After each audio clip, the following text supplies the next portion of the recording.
Hey, Joe. How are you? How are you? Busy. This one's really interesting.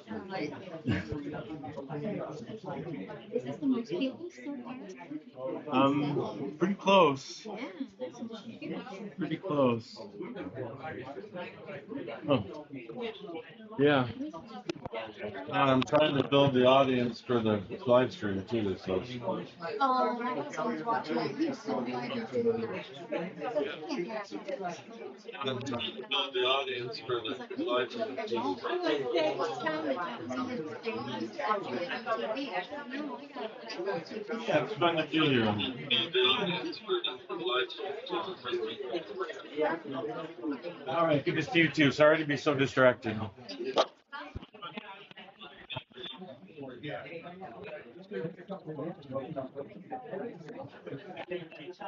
George, is that you?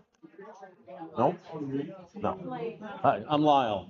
I'm Bruce Johnson. Bruce Johnson. Oh, nice to meet you. Nice to meet you. I know the name. The name preceded me. Hi, Karen. I'm okay. Or you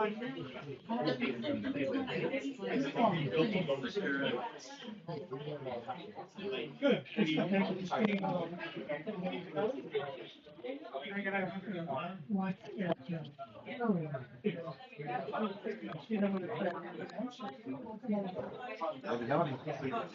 Hi, Laura. How are you? You're stuck to my face.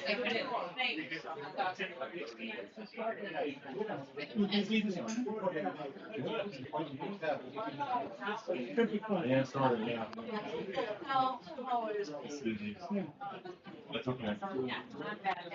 And then I get into here and I did all this stuff, set up this funky noise, so it's wrong with the live stream, you know. So I got technology going.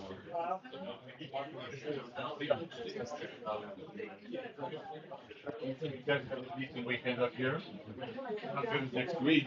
You painted. It was 70 and eventually thunder.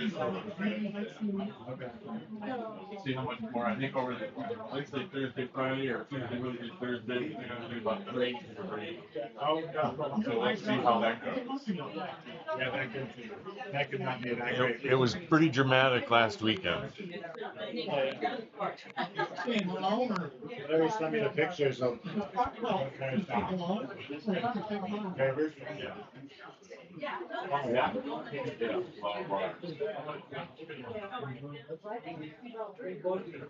Fortunately, other than Ross's doc,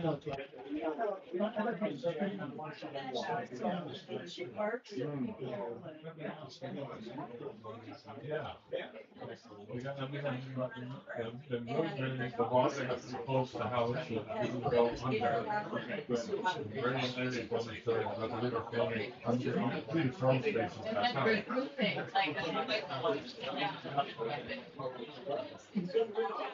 so many ways. Units was very exciting. Yes. Light gray. Everyone loves Okay, Marie. Okay, I'm glad you like it.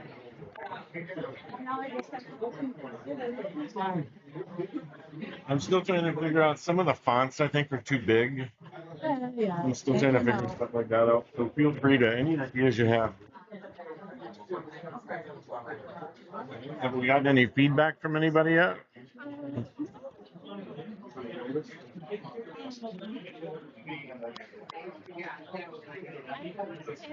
But I haven't checked their mail in a couple of days. There was somebody that sent something that did respond to that. And I think it was the kids thing, you know. And that article on the youth fishing thing is in the Upload Voice. Oh, good. Yeah, Nice. Yeah, because I get things from them and I said, well, Joe, we should put this in the Outlook voice. And he did. And then I said, are you gonna send the notice out? He says, oh, it's in the voice. I said, not that many people read the Outlook voice. There's a lot of difference. Yeah, yeah. I gotta go mic up the speakers.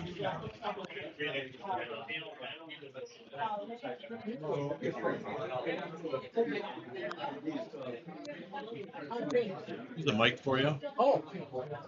We're fancy. Should I clip it anywhere. it on? There was a meeting last night about this Midwest fiasco. It doesn't have to be close, it'll work. Okay. Oh, really?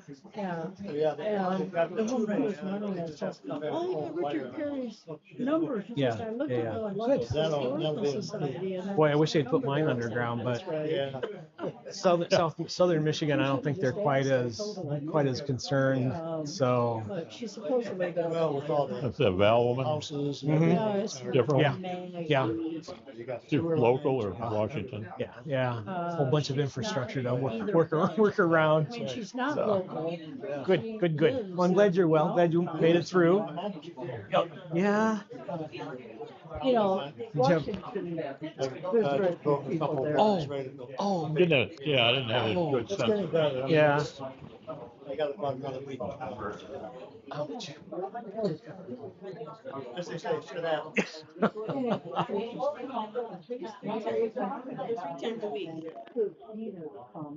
Can we speak privately? Uh-oh. That fish was wonderful. Oh, I heard that.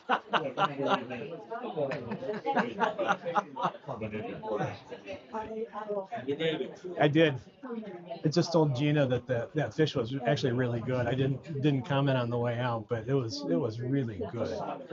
Hard to fuck up something like that. It's Oh, really, I mean, it's really good. I'd forgotten how good grouper. I always go with salmon. I'd forgotten how good grouper is. We've been by and white those up there, back and off, Uh-huh. and it's almost as good. Yeah. That's really hard to. Yeah. So, and to try to do it on Sunday.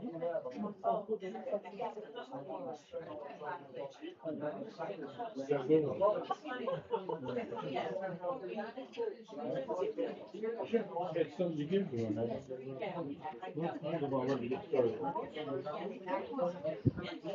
Sweet puppy. Yeah.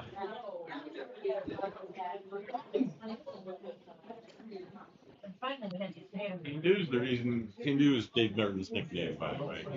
Hindu is what we call him. Oh. But he's the reason I own wire hair. She's Hey, how you doing? But he got one. He had Dakota before I got my first one. And that's why I got wire hair. Wow. I got involved with a breeder out in Oregon, so that's where I got two. And Yeah.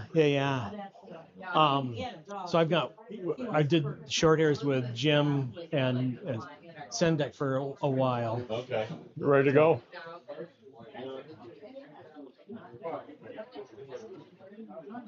You're on.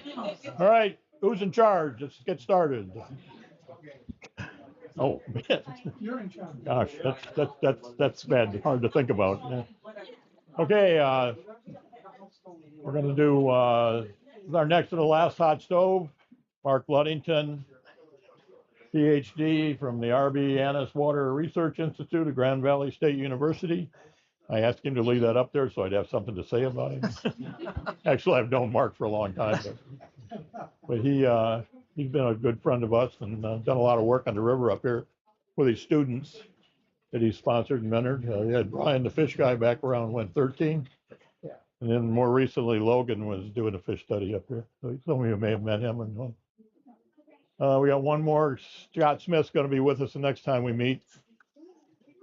But for now, we're going to turn it over to Mark and let him do his thing.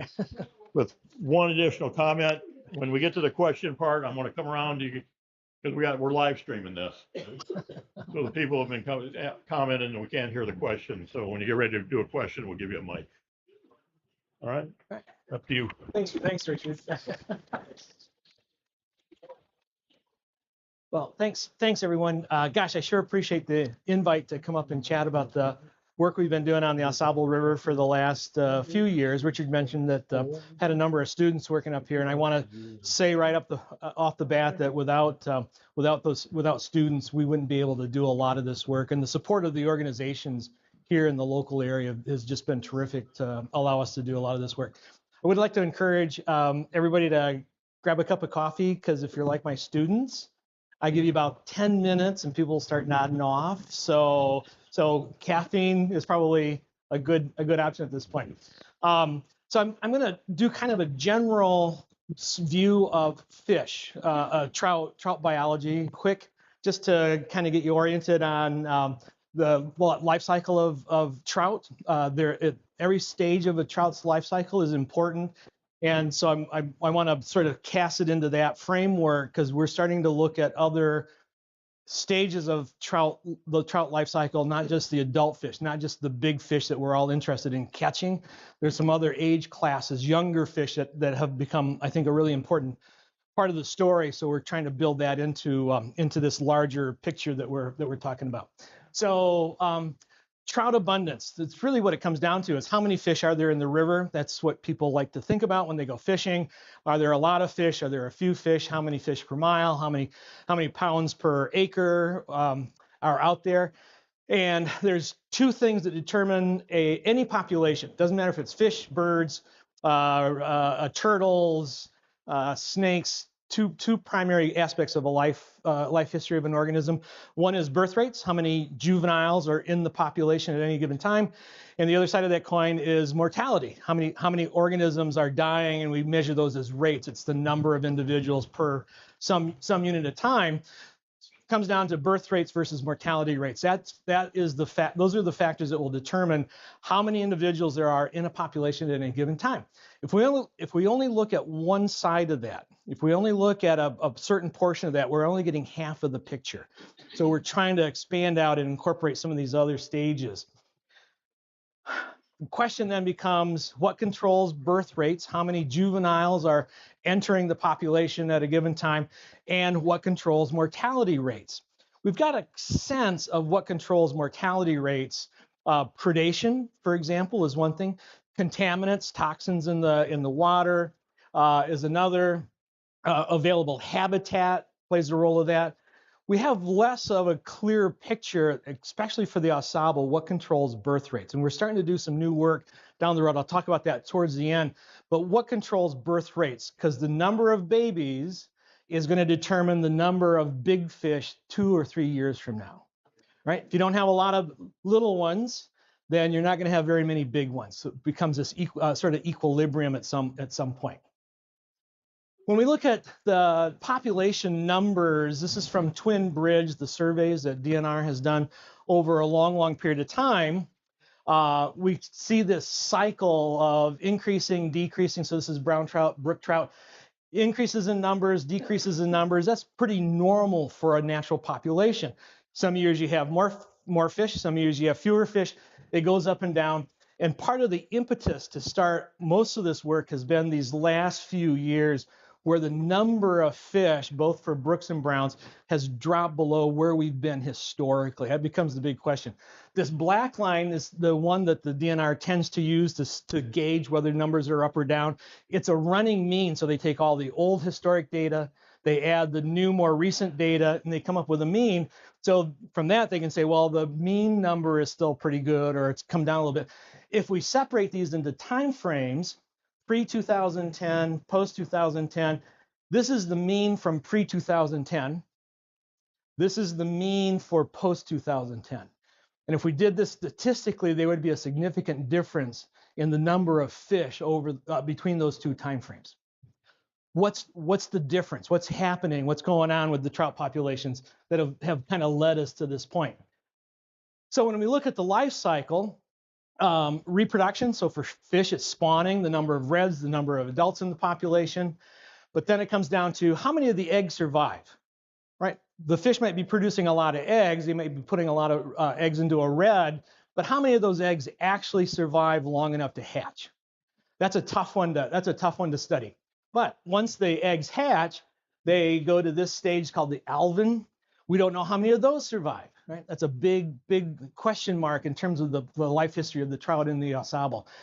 Age 0 fish, age 0 survival. So those are the ones that hatch in the spring. They spend their first summer in the river, and by the time we get into the fall, they're kind of considered age 0 or just starting into their age 1, right? They've been in the river for about a year from egg stage to actually being swimming around. We know a little bit more about that group of fish in the river. We've spent a lot of time focused on that particular age group over the last couple of years. And then, of course, the adult survival becomes a big part of this, because adult survival determines how many eggs there are the following year.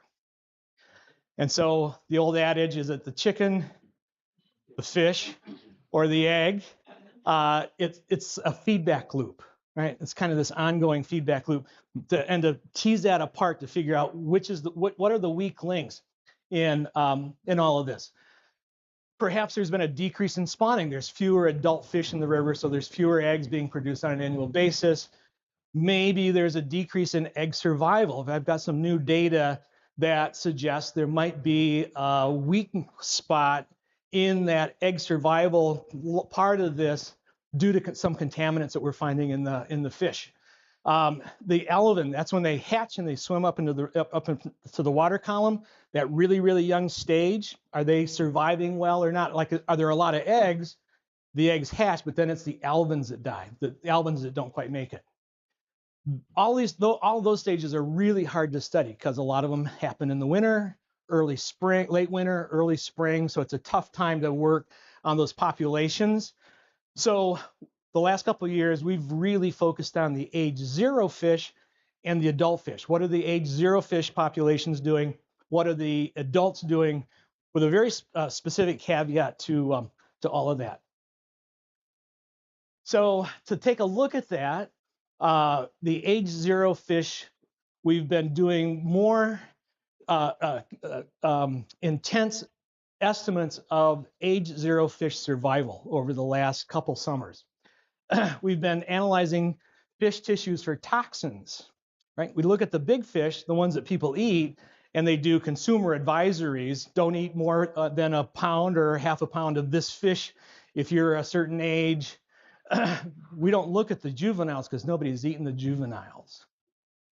Then we've also been doing several telemetry studies, but the one we did this last summer was specifically designed to look at thermal refuge. There's been a lot of talk about climate change, warming temperatures in the river.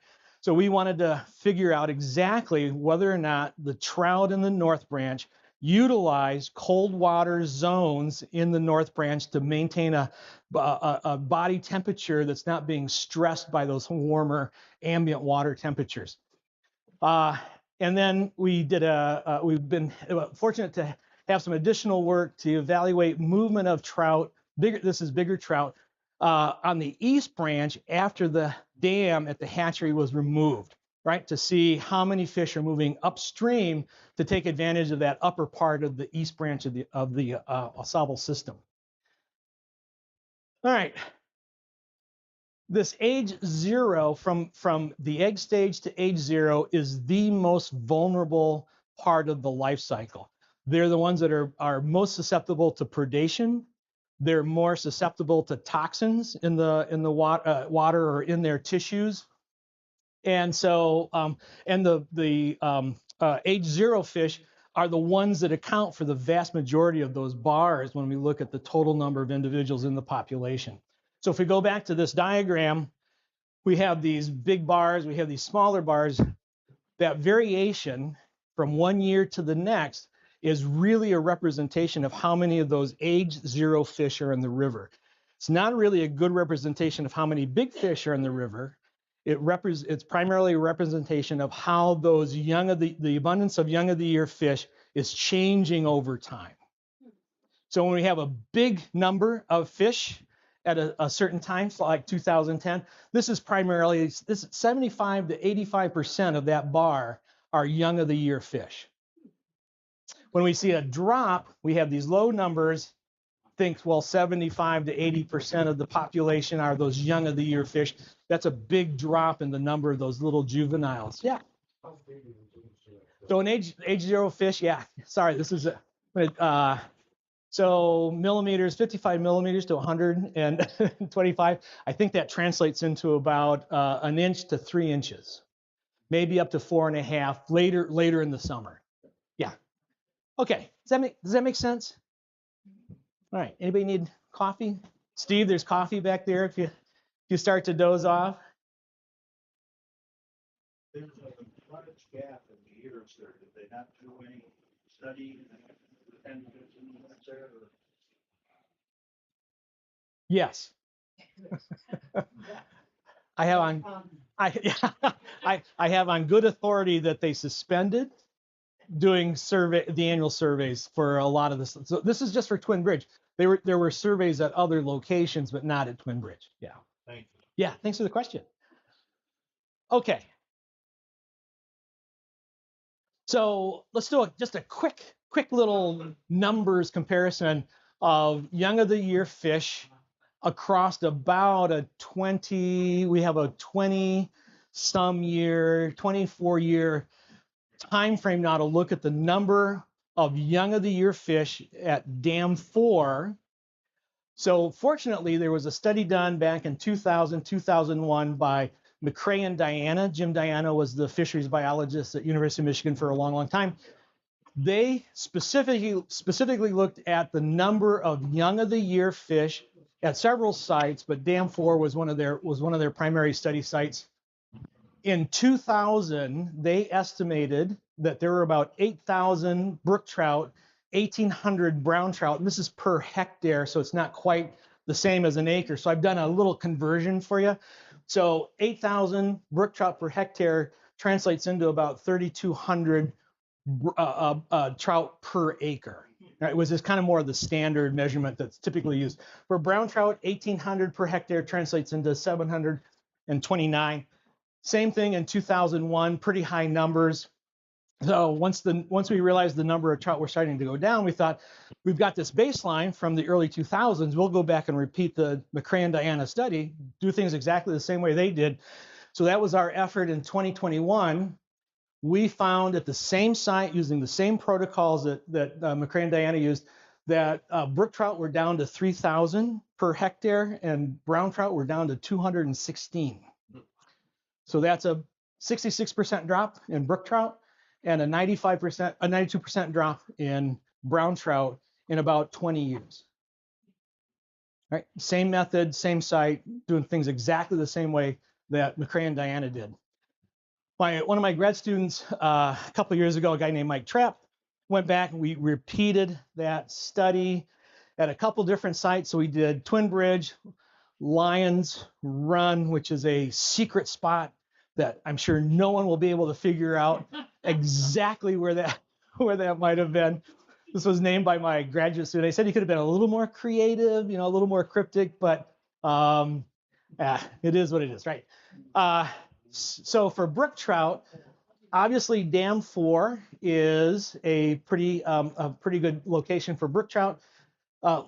Lions Run and a Twin Bridge, not so good for brook trout, much lower numbers.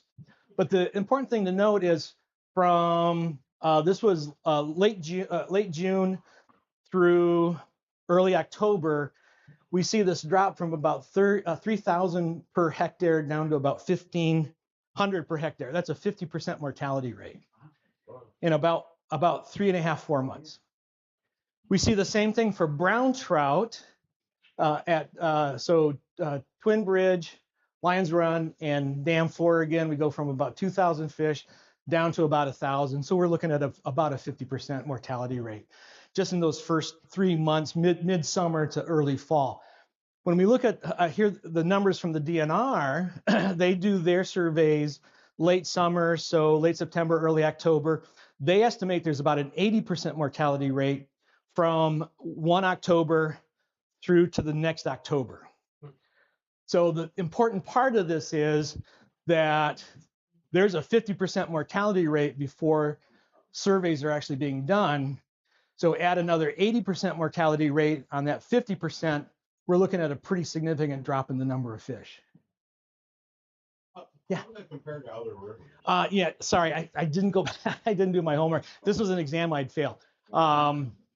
I don't know that I haven't seen another river that has these same timeframes for estimates. My guess is that for other Michigan rivers, that fall to fall mortality rate is probably in the ballpark between 60 and 80% mortality would be my guess. So 50% is not really.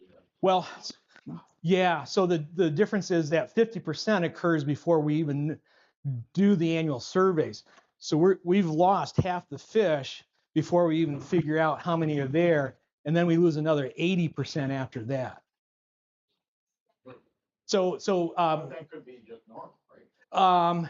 could be, yeah, could be, but without I'll see if I can find some numbers from other river system. From a math standpoint, if we lose 50% at Dam 4 by September, early October, and we lose another 80% of that 1,000 from from 1 October to the following October, how many fish does that leave us? Like, yeah. You owe the river fish. So and when we look at that estimate of the number of fish, it starts to make sense that those bars are getting smaller because we have we're looking at a pretty high mortality rate, right? Can I ask a question? Sure. Sorry.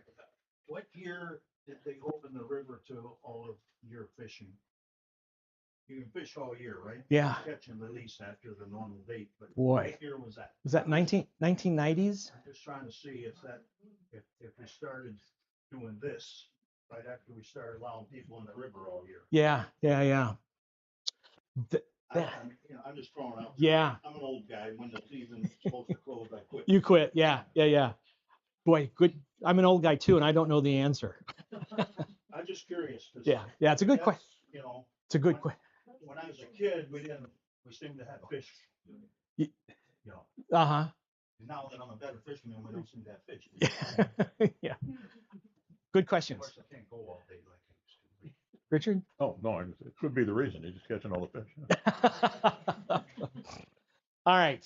A long time. So one of the questions besides the couple we've had is why? What's the cause of mortality? At least for those that June through October timeframe. So in addition to calculating the number of fish, we can also calculate the mortality rate. So how many fish survive? We do the math. We can also then say how many have died, how many have not survived. So remember that basic function of birth rates versus mortality rates. So calculating the mortality, the percent mortality of the population, we know that it's 50% up from June to October, another 80% following that. Question is, what's one of the environmental factors that might explain that? So if we look at temperature, pretty basic, everybody's worried about temperature. If we look at the percent of hours where temperature is less than 20 degrees centigrade for brown trout. 20 degrees is kind of a critical value where they start to be more stressed. So to read this at 100%, this means that 100% of the time, water temperature is less than 20 degrees centigrade. At this line, the temperature is 80% of the time, the temperature is less than 20 degrees. That means 20% of the time it's over this temperature, right? So this is warmer, this is colder. So if you look at this line, then the mortality rate goes up with fewer hours less than over 20 degrees centigrade. We have lower mortality rate when water temperature is more frequently below 20 degrees centigrade. Same thing for brook trout, although this is Mike Trapp. He really likes math. He wasn't happy with just a straight linear function, so he put in some fancy, x to the -3 power. So we get this nice little curve, but it's the same idea that 100% of the temperature less than 18 degrees. So this is 80% of the temperature. 80% of the time, temperature is less than 18 degrees. So same thing, fewer hours below 18 degrees, higher mortality rate. Does that make sense? Okay. Yes, correct. That's right. Exactly right. Yep. All right, some other just sort of fun things of trout that we saw during Mike's work anyway. We found a surprising number of trout with deformities. So we had a number of trout with this spinal deformity, right? Another one here, we found tiger trout. This is a hybrid between brook trout and brown trout. We were surprised. Brook trout and brown trout spawn about the same time, so there's some exchange of genetic material between those fish. We don't know what the cause of this is. It's similar to what you might see with whirling disease, which is a parasite that gets into the fish and causes damage to the cartilage. We're not sure, or if this is just sort of natural deformity that's part of the gene pool for the population. Was that this year, Mark? That was 2024. Yep. And one of the really surprising things was we found that a few of the brook trout were actually gravid, right? So some young of the year fish that had hatched in the winter actually had eggs and could have spawned, right? Which is not unusual for trout. Salmonids tend to be a few precocious individuals where juveniles become sexually mature way ahead of time. It helps to exchange genetic material between different cohorts, different generations. But we were surprised nonetheless.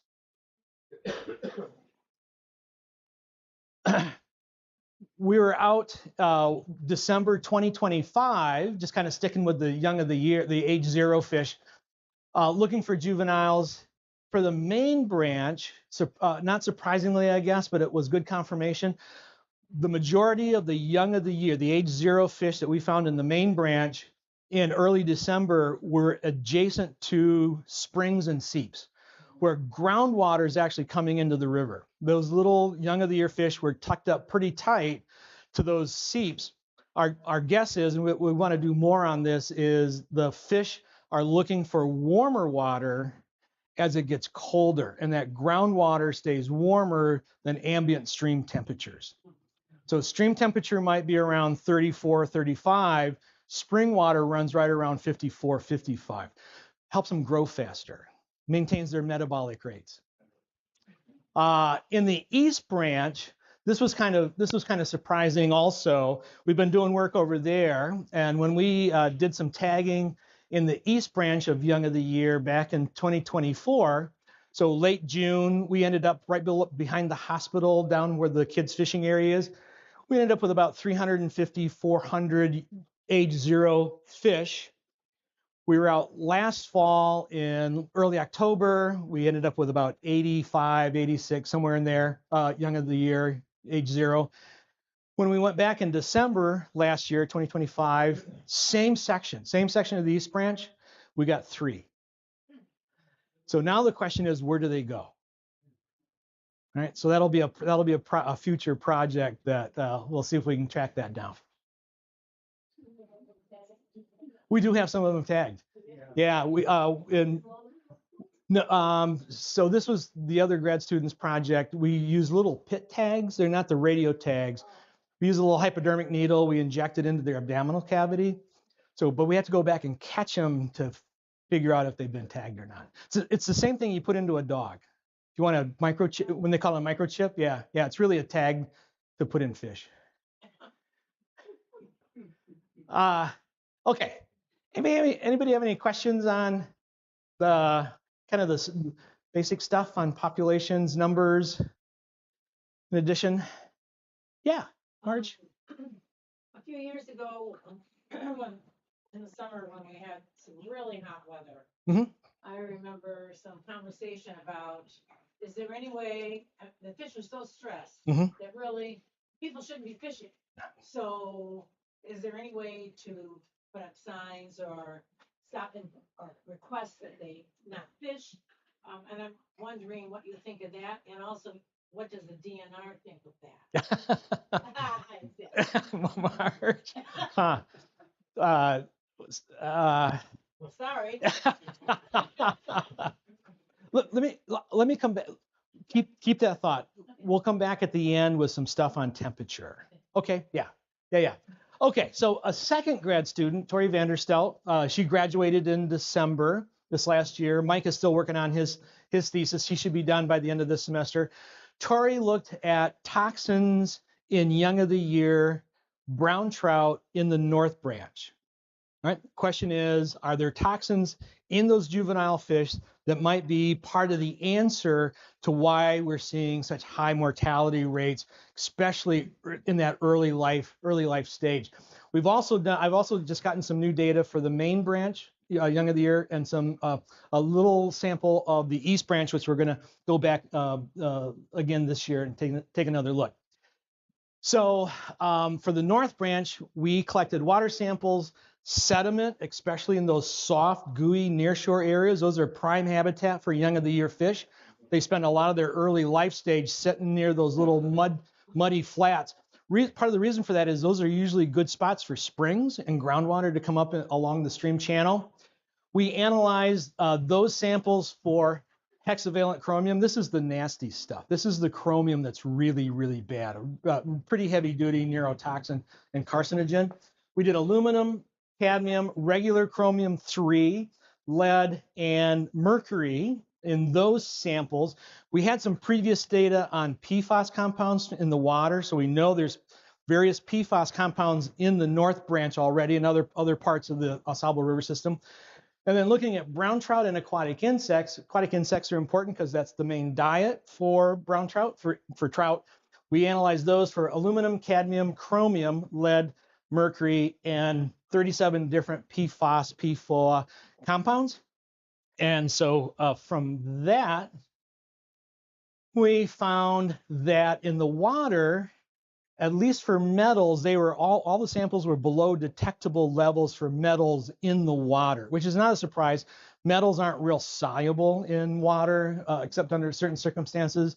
A good example would be the Anaconda Mine out in Montana along the Clarks Fork. Surprisingly, has metals. For sediment samples, we found that metals were above minimum detectable level. So this is the sediment, that area where those little baby fish hang out, and particularly aluminum is really high.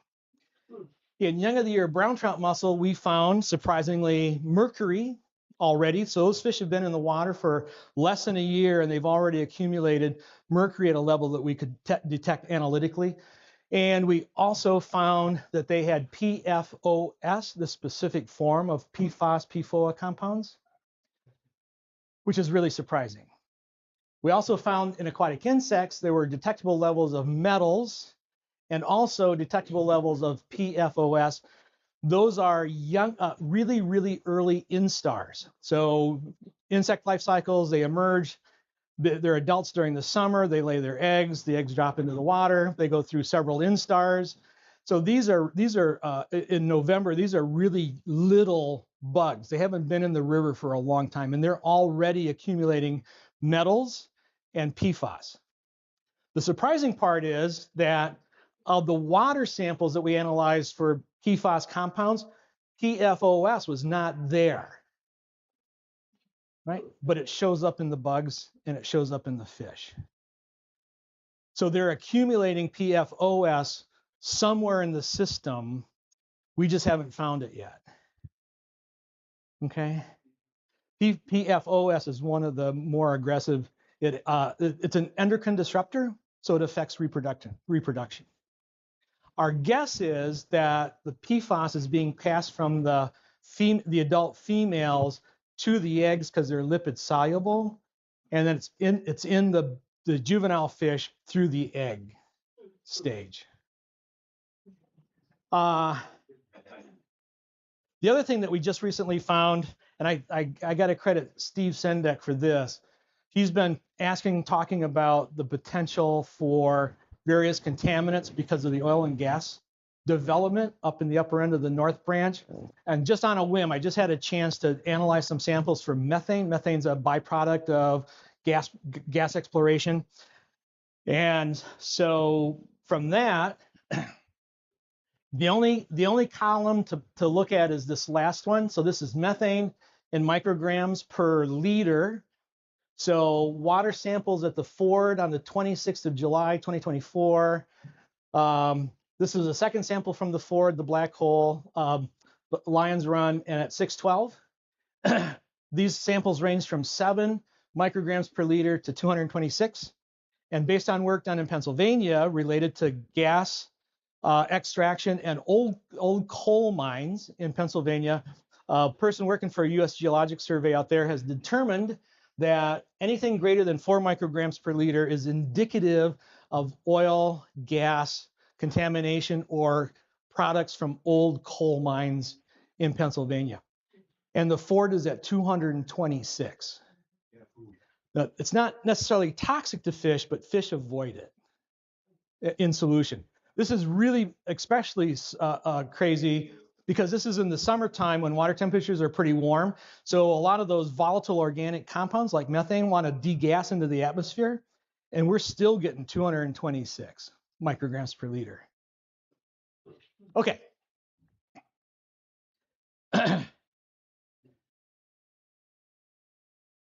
For the main branch and the east branch, we've only done a small number of fish. We did 10 on the main, and we did 3 on the east branch. The results from that show that those fish are also contaminated with metals, mercury, and PFOS.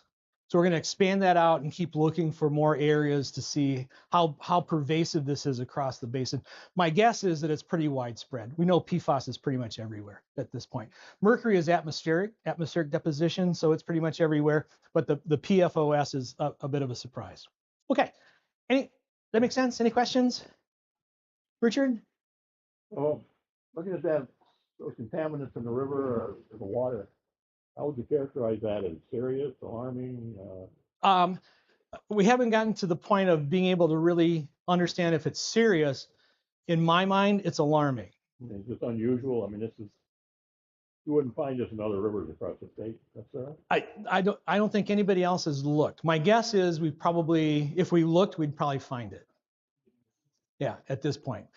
My thought, the reason for doing this is if there's contaminants that might impact reproduction.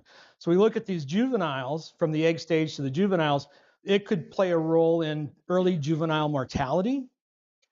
In the adults, for females, it could actually disrupt their ability to produce viable eggs. So, and that's something that we need to kind of dig into. Yeah. Can you put that previous slide up? Sure. Without the methane. I was just looking at the numbers at the Ford at 226, but yet a month later, it's at 61. You're right. Yep. Is there? I'm looking for an explanation. Yeah. There's a lot possibly. One is if it's linked because it's so high. So okay, let me kind of start over. Because it's so high, I'm hesitant to say that it's natural methane production. Right? There's a whole group of bacteria that convert carbon. Yes, right. So if you have a lot of wetlands, the microorganisms produce methane, but that stuff tends to degas really fast. Looking at methane in wetlands along the Great Lakes, the amount going into the atmosphere is really, really small, but it's going very fast, right? To find those concentrations, even 61 a month later is really high. So if we say, well, maybe it's not from organismal production, it's not recent methane, that it's old methane from oil and gas production, then it depends on what's going through the pipe.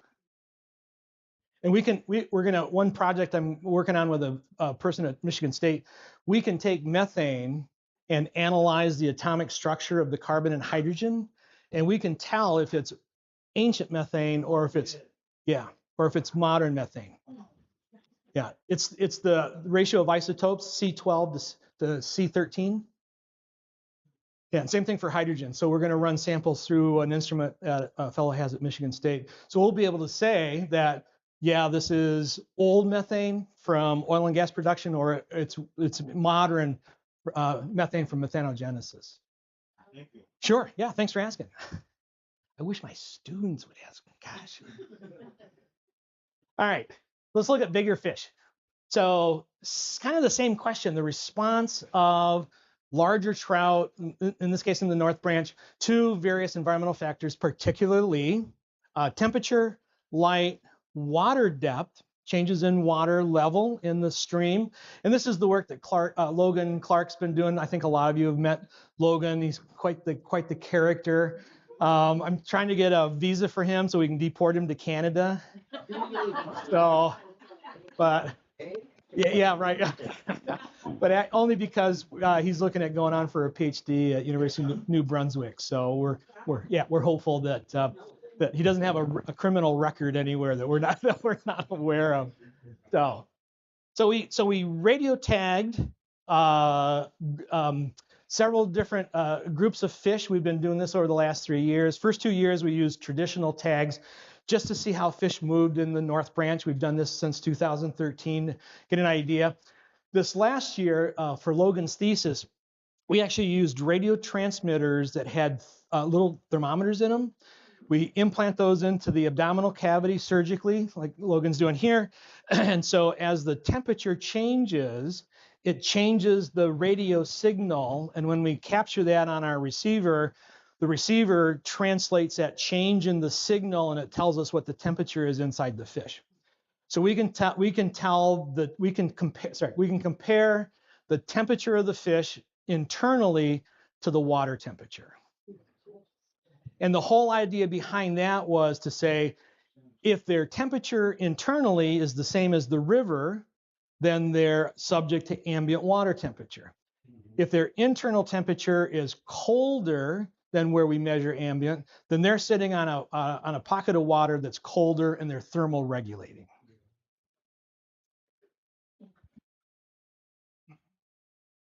This all started 3 or 4 or 5 years ago, 3 years ago maybe. Summer of 2022, I was looking at the temperature data from the Lake Superior State temperature loggers, one up at Twin Bridge. They had one down by Terry and Gina's house. They had one down at below Kellogg Bridge, Wilcox. No, that's not right. Someplace. McKinley. No, that's not right. MacArthur.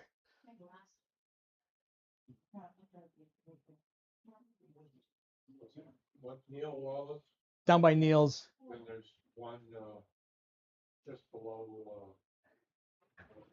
On the mainstream? Yeah. Okay. Yeah. All right. Well, so sorry. Here it is, McMaster. So this is actually below. This is actually below where Big Creek comes into the main branch. Right. So it's affected by the temperature of Big Creek. When we looked at this, so this is June 13, June 19 and June 21. So kind of that mid-late June. And at Twin Bridge in the blue, we had several events where water temperature in June was already above 75 degrees. So that was kind of the starting point to look at this. As we go downstream from Twin Bridge down to Birchie Trail, down by Terry's house, Terry and Gina's, the orange line, notice it's just slightly lower. It's a degree or a degree and a half lower. And then when we get down to Kellogg's Bridge, this is when the USGS had their monitoring site. So this is the gray line. So it's even farther down. So it's colder. We go from Twin Bridge down to Kellogg Bridge. We're looking at about a 3 to 5 degree temperature difference. For me, in my mind, that was groundwater coming into the stream is cooling things off. Right? This is better thermal conditions for trout going from upstream to downstream. Makes sense because our streams are groundwater driven. That's been sort of the standard mindset for a long, long time. That our rivers have this natural buffering, temperature buffering capacity. This is from 2025, June 12. And same thing, so this is up at Twin Bridge, above Twin Bridge. So in 2025, we were almost 85 degrees in June already. Water temperature. Water temperature, right. So Logan, yeah, it's not a good spot. But the question is, do they go someplace where they can hide out of that really warm temperature. So Logan put in temperature loggers up by Twin Bridge, so one above, one below, one at the power line, one at Lovell's Bridge, few down at Terry and Gina's, and then down at Dam 4. So these are logging temperature and light on every 15 minutes or so over the course of from late June through end of August. When we look at his temperature data, kind of a mean, and this is what we base a lot of our thinking in terms of thermal resilience and the ability of a stream to support trout, is this average July temperature. And for July, upstream of Twin Bridge, so this is that one that's up in the area above the bridge, mean temperature is 20.3 for July, at least for summer 2025. That's getting really close to what's classified as a warm water stream. Below Twin Bridge and all the way down to Dam 4, everything else is at 19 degrees or slightly warmer. So it's a little bit cooler. That's the average temperature. Logan got some data from the 1960s. I think at Twin Bridge, historically, average July water temperature was around 17. There, so, okay. Now, and this is Lyle, this is why I had to give you a new version of this. I had Logan really quickly today because I was sitting there thinking about it. And I asked him to plot out his data from 2025 for July. And so we could look at this graphically. Means are one thing. 19 degrees, we're all like, yeah, that's okay. It's kind of still within the range. When we plot this, there's two parts to this. So the purple line is Twin Bridge above the bridge. The nice turquoise is Twin Bridge downstream. The green is Mershon Trail or Terry and Gina's house. And then the kind of mauve color is Dam 4. The important thing then is on a daily basis, above Twin Bridge is warmer. We kind of expect that because the bridge holds up water. So it kind of in pounds there, it spreads out, it gets a little bit warmer. The interesting part of this is for Twin Bridge downstream. So this is just below the bridge. This is maybe 100 yards downstream of the bridge. That's why we get the coldest temperature of those sites. It's not a little bit colder than upstream, it's actually the coldest. Then we get to Mershon Trail, the green line, it's a little bit warmer. And then we get to Dam 4 and it's a little bit warmer. This is in July. Right. So it's completely opposite what we see in June. So kind of thinking about this, and this is a project for this summer, is I think early May, June, there's plenty of groundwater from snowmelt that goes into the groundwater, comes up through the bottom of the stream through groundwater discharge. July, it warms up a little bit, but there's plenty of groundwater to bring that temperature back down as we go downstream. By July, we're running out of groundwater.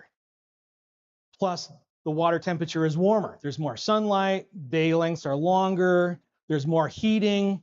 We're losing that capacity of the river and the groundwater to thermally buffer itself from upstream to downstream. In fact, now, once we get below Twin Bridge, we're actually seeing temperatures rising as we go downstream, not getting colder in July. Okay. That's very depressing. Not yet. Oh. I mean, don't be depressed yet. There's always there's no time for that. We don't have time for that. Okay. So Logan then, through his tracking, he did an extraordinary amount of work. He went out and found individual fish, 427 plus 45 times, we split between daytime and nighttime. If we just look at the number of times the fish moved away from their home site. During the daytime, he had 49 out of 378, or about 11%. They were out of their home site. For nighttime movement, they were out of their, they moved out of their home site 14 times, so about 31%. We all know that fish move more at night than they do during the day, right? When we compare body temperature to ambient temperature, so body temperature, that little internal tag, and ambient water temperature, temperature was the same 69% of the time. They're not going anywhere to get colder, for the most part. The number of times that we found fish had colder body temperatures, 1.6 degrees cooler than ambient temperature, 149 out of 483, about 30% of the time. They were a little bit colder by 1.6 degrees. That's within the margin of error for the instrument. So we split this out a little bit finer. So body temperature between 1.6 and 2.5, that's within that range, that deviation. That's 95 out of 104. That's 63%. That's the majority of those body temperatures less than 1.6. Body temperature more than 2.5 degrees colder, 54 out of 149, about 35% of the time. It's not a lot. And when we split this down to one fish, right? Fish number 15 is a big fish. Yeah. This fish actually lived above Twin Bridge. This fish, 112 yards upstream on the right-hand side. Yeah. So the number of times that fish 15 had body temperature colder than 2.5 out of all the readings at 2.5 was 31 out of 54. That's over half was because of this one fish. And the number of tracks that Logan did where this fish's body temperature was more than 2.5 degrees colder was 79, so almost 80% of the time that Logan found this fish, it was colder. It was sitting, we know it was sitting on a spring in a deep hole above the bridge. This fish accounts for most of those colder body temperatures. The rest of the population was typically above that. So I asked Logan to split this data out in another way. So ambient conditions. So when ambient water temperature was more than equal to or more than 21 degrees centigrade, when ambient temperature was less than 21 degrees, and times when the depth of the water was more than 5 centimeters above kind of the base, a change of 5 centimeters, right? Not a whole lot. So at Twin Bridge, we had 2 fish. Logan tracked them 74 times. Out of that, body temperature was, they moved 13 times when body temperature was more than 21 degrees, right? So 2 fish, they moved 13 times out of 74 when ambient temperature was more than 21 degrees. Not a lot. They don't move a lot when it gets warm. When when ambient temperature was less than 21 degrees centigrade, those same 2 fish out of 31 tracks moved about 8 times. So from a mathematical standpoint, not a whole lot of difference, right? Same thing with the other fish downstream. 3 fish moved 10 times with water temperature above 21 out of 92 tracks. So we're not seeing a lot of movement in response to temperature, warm temperature. The way we've interpreted that is they're not going to find cold water. They're just sitting there, and for the most part, the fish that don't move are just sitting under their structure in the river. But these are larger fish. These are bigger fish. Correct. Yep. Okay. They're not responding to temperature. They're just sitting there for the most part. Did that surprise you? Yeah, it did, Mark. We were anticipating that we'd see those fish start to move to get out of that warm water to go find cold water refuge. Yep, that's the standard. The ensemble is completely opposite. Or doesn't, I shouldn't say opposite, doesn't conform to that popular wisdom. Does that make sense? Kind of the. Do we know that about other streams? For The kind of information you're presenting here, do we know that? Yeah.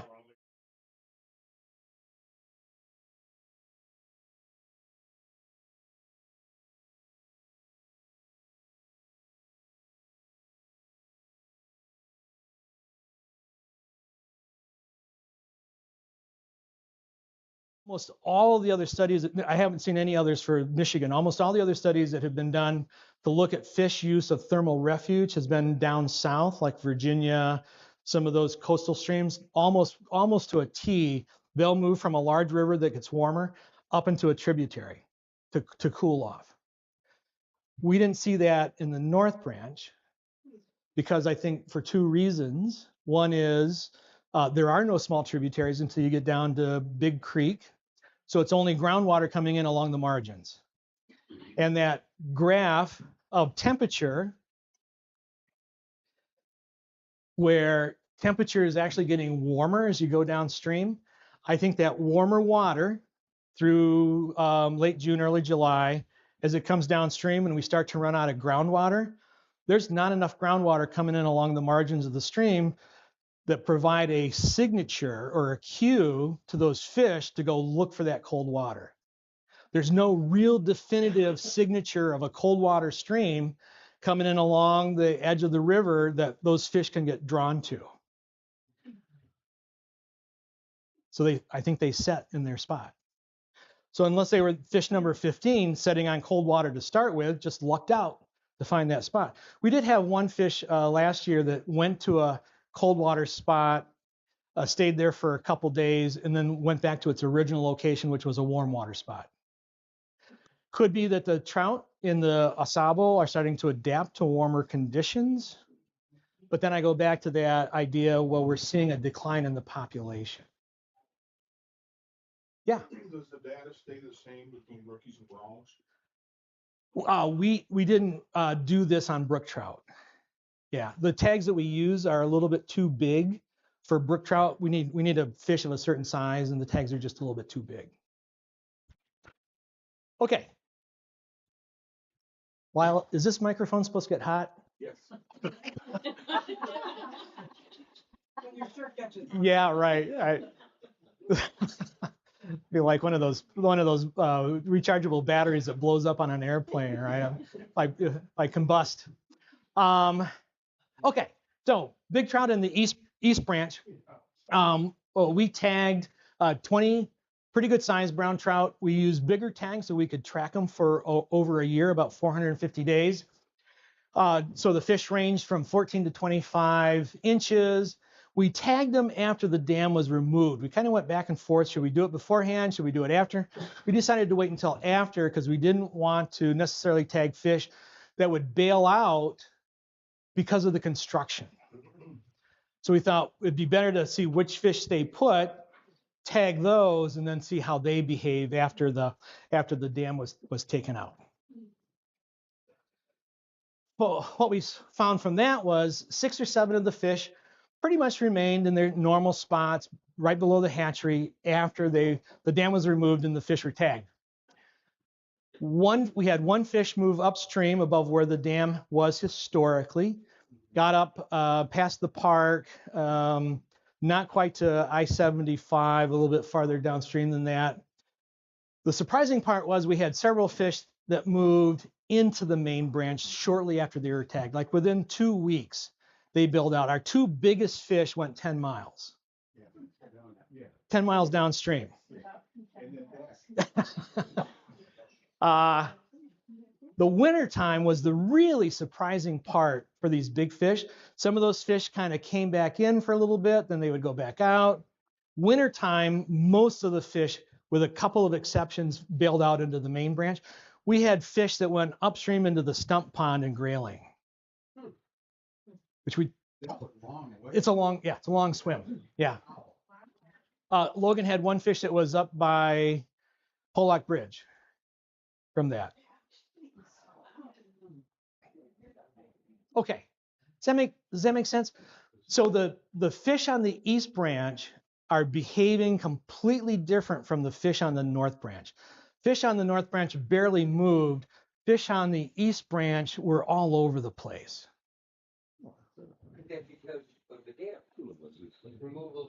Yeah, boy, Mark, that's a great question. I don't know. Yeah, I don't know. Yeah. They've never been anywhere, thought they'd go Take it, yeah. It's a vacation spot down by Stefan Bridge. Okay. So sorry, that's a lot of stuff. Well, little conclusion, I guess. So we know that for age 0 fish, the decrease in trout density, those bars on those annual surveys, is primarily due to the age 0 cohorts, those young of the year. Our July numbers from 2021 and 2024 are lower than numbers were in the past. So that 2000-2001 study by McCrae and Diana. So young of the year numbers are way down, up to 90% lower than they were back in the early 2000s. We found that age 0 fish utilize seeps in the wintertime. If we're looking for a reason to protect groundwater and groundwater seeps, it's not just summertime, it's also wintertime. Right? We need to look at this a lot more, but I think that becomes a really important part. This is as much of a thermal refuge for young of the year in the winter as it is probably for big fish in the summer.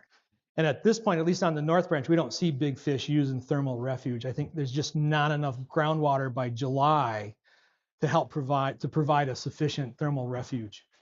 Lots of stressful conditions. Temperature is definitely a stressful condition. Mike Trapp's work. Toxins, contaminants, we're starting to think that that might play a role. For a juvenile fish to have a high enough level of mercury to be detectable.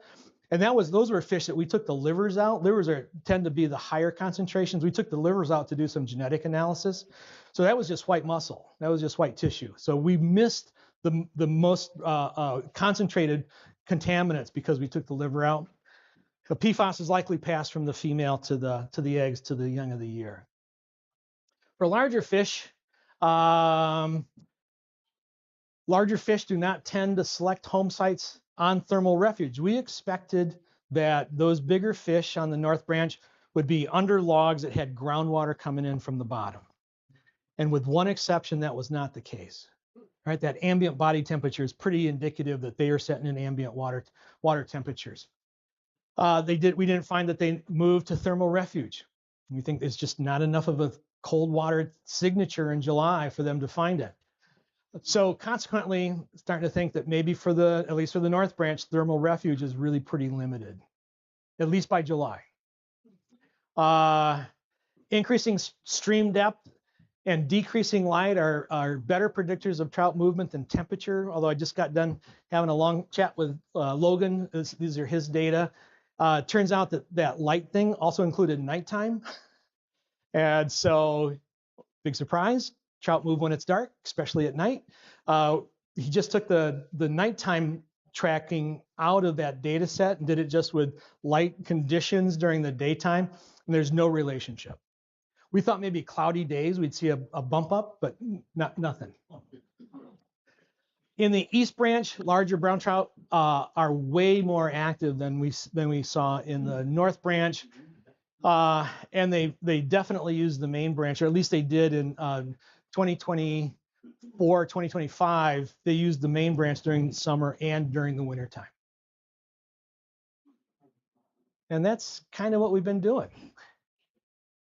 So, all right, questions? Anybody? Coffee? Mark? So, go back to the hatchery and the detectors for fish. Oh, yeah. Yeah, good. Sorry. Yeah, good. Thanks, Mark. I totally neglected to talk about that. So as part of that young of the year study that we're doing on the East Branch, we put those little pit tags in, and then working with a fellow up at Michigan Tech, he puts out an antenna that stretches across the bottom of the stream, right? The antenna, these tags are passive integrated transponders, so they don't have a battery. That's why they're so small. These antennas put a little bit of power into the water, and that causes the tag to ping. And so we get a signal off of that, and it tells us which tag number it is. So we know exactly which fish it is. So we have two of those antennas, one just above where the dam used to be, and we have one now, a second one that we put out last fall right behind Matt Klungel's house. So we'll at least have two spots. The reason being, fish can go over the one by the hatchery, and then they might go back downstream. right? Or they might go upstream of the hatchery and not go any farther. Or they may go past the hatchery and then go farther upstream, which is the idea. We want those fish to move farther upstream. So that second antenna will tell us if they're moving farther upstream. We're going to work on getting a third antenna upstream above 75, hopefully by midsummer or late summer this year. So we'll be able to tell if they go farther up or not. Where are you seeing all that fish moving? So yeah, so initially through the first year, we saw a lot of fish moving over that downstream antenna, but then they would go back downstream, they'd go upstream, and then we'd never hear from them again. So they could be way upstream. We don't know. We had 2 fish that lived on top of the antenna, which it, you know, every time it pings off of that. So we've got 1 fish. I bet we've got 25,000 reads on 1 fish, which is a real nightmare from a data standpoint, right? But yeah, good. Thanks, Mark. That's an important part of this. We're gonna tag more fish. We're gonna pit tag more fish this summer to kind of keep this going. The good thing is we'll be able to. We've got a different antenna we can float down the river. We're gonna go look for them on the main branch and see if they're going downstream instead of going upstream. I remember Logan coming by and discovering several that tags on the ground outside the river. Yeah. Predation. Yeah, predation's another part that we're going to start looking at. So Steve actually has provided, I think, in his somewhere some otter scat.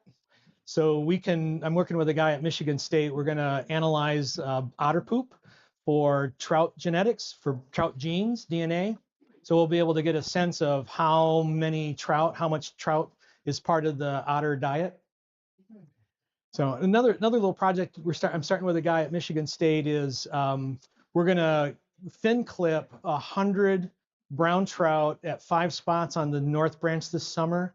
We can analyze those fin clips genetically, and we'll be able to tell how many adult fish are contributing to the population. So is every single adult fish contributing young of the year on a regular basis, or is it just a small number of fish that are actually contributing? Is that part of the reason we're not seeing very many young of the year? Because there's just not very many adults contributing. Yeah. Do the chubs eat a lot of the eggs in the young of the year? Yeah, that's a. Because I was down, I don't fish down here much anymore for various reasons, but I started fishing the East Branch of the Black. Yeah. Oh, But I came down here with a friend of mine first week of June, Mhm. and I went in near the Black Bowl, and we caught 24, 7-8 inch chubs. Yeah. 1 6-inch brook trout. Yeah. Yeah. It was first week of June. June. Yeah. Yeah, and he's like, "You love this place?" I go, "Yeah, that's where I grew up. I love this place." Yeah. Yeah. But it used to be not like this. Yeah.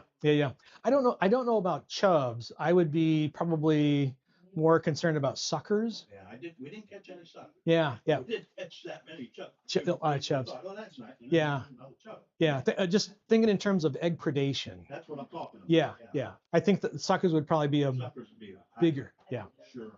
I encountered a lot of suckers in my younger days up at the ford. Yeah. It was hardly fishable sometimes. Yeah. Some parts of the Because there were so many. Yeah. A couple of comments and questions. One, there was a question about should we fish above a certain temperature? I know a lot of the guides won't take me out if it's over 70 degrees. Yeah. And I think Case Lodge will post that, like, don't go fishing. Yeah. The other question, mergansers. I've heard that they run 3 to 5 inch trout. I've seen a lot of mergansers on the main branch. Mm-hmm. It seems like more and more every year. Yeah. I don't know if anybody's looking at that.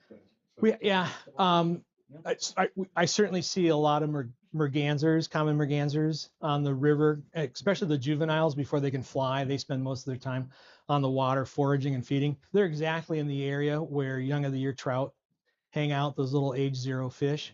My guess is that they probably do prey on trout a good bit in those areas. It's too bad they're not tastier. I think more people would harvest them during duck season. Other question is fishing pressure. Yeah. Catch and release, there's a reasonable mortality. We're the #1 fishing trout stream in the state. Yeah. According to Trout Unlimited and other magazines. So I just see the fishing pressure Going up every year. Yeah, yeah, for sure. So the question about suspending fishing during warm conditions. So now that we know, we have a pretty good sense that bigger fish don't have or don't seek out thermal refuge.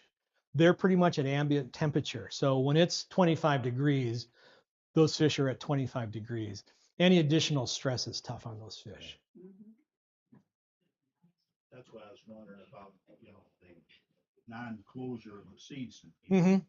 Yeah, yeah. Spawning, right? That's why they used to be, we used to stop. Yeah. Everybody stopped. Yeah, they used to close. Well, they closed Last Bassett. weekend, last September. Yeah. Last day of September. Yeah. I just, just an old guy. Things I witnessed. Yeah, what you see. Change, but what causes a change? Well, the water temperature now. Sure, that's a Now, big. as the water temperature goes up, the oxygen level also goes down. So that Yeah, so we did measure oxygen, and at least for the North Branch, we don't really see a point in time, even with those warmer temperatures, when oxygen becomes a stress factor. There's a lot of flow, and there's plenty of photosynthetic organisms, algae and plants in the North Branch that provides additional oxygen. Many years ago, before I can remember, they put wings into the East Branch of the Black. Oh, and that really improved fishing in some of those stretches. Yeah. Create a lot more structure, places to hide. Yep. Deeper A little deeper water. And shot the water then through chutes. Yep.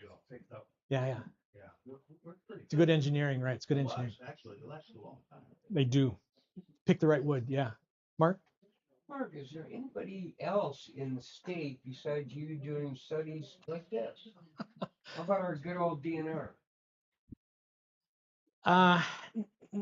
Not that I'm aware of. There's a fellow up in Marquette, the DNR. He's doing some research projects up along the north shore of the UP,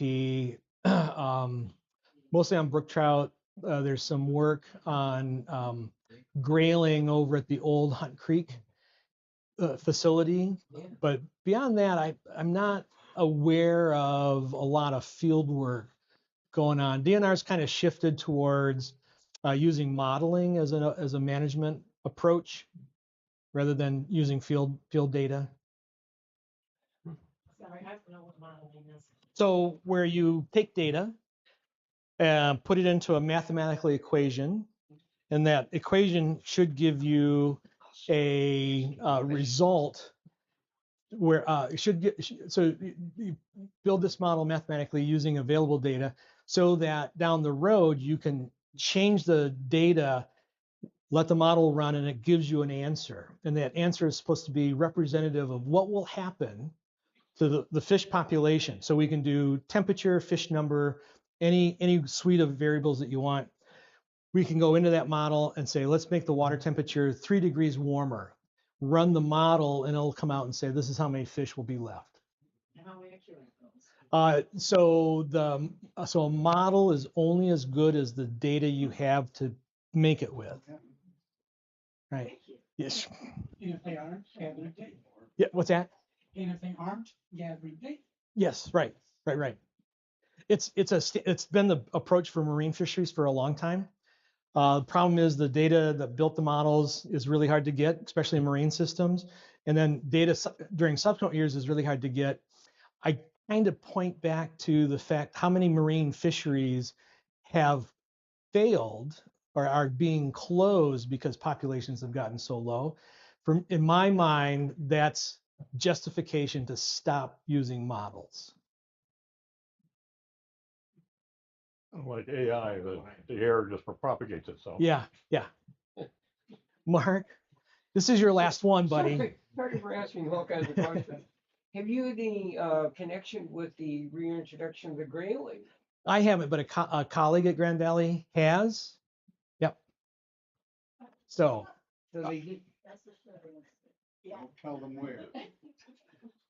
They have eggs along a river not too far from here that are incubating or may have already been incubated. I'm not sure exactly. hatched a considerable amount last spring, so yeah.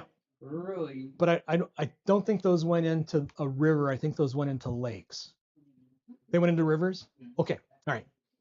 This might be the first time that they've tried to actually raise the eggs along the stream channel. Okay. Yeah. It's a model that they've used in Montana for grayling. Yeah. So, in the presentation, you talked about the early stages of when they come out. Mhm. Now, that seems to be where we lose most of the fish then? That's a great question. That's one of those bits of data that it's really hard to get because they come out of the. It kind of sounds like it, and like you said, they have to get up and then they have to go. Is there any work that we can do on the river to help? Yeah, if this is where they're going to be spawning, make sure there's shelter for them. Yeah. Cover or whatever. Yeah. Put brush in and walk around. Yep. Yeah. Creating juvenile habitat, I think, would be a really strategic effort in the. But is it something you could recommend from your data? I think so. Yeah, I think so. Kind of what we've been doing. Yeah. For the last 10, 15 years. Yeah. Thank you very much. Thank you. Scott Smith, veterinary from West Branch, and the RGS guy from Gaylord. He runs the what's that chapter up there? Jim Foot. Jim Foot chapter. He's in charge of that. He's going to be with us next week and talk about birds and hunting birds and things. So have a cookie, a coffee, and get on. Very, very unceremonial.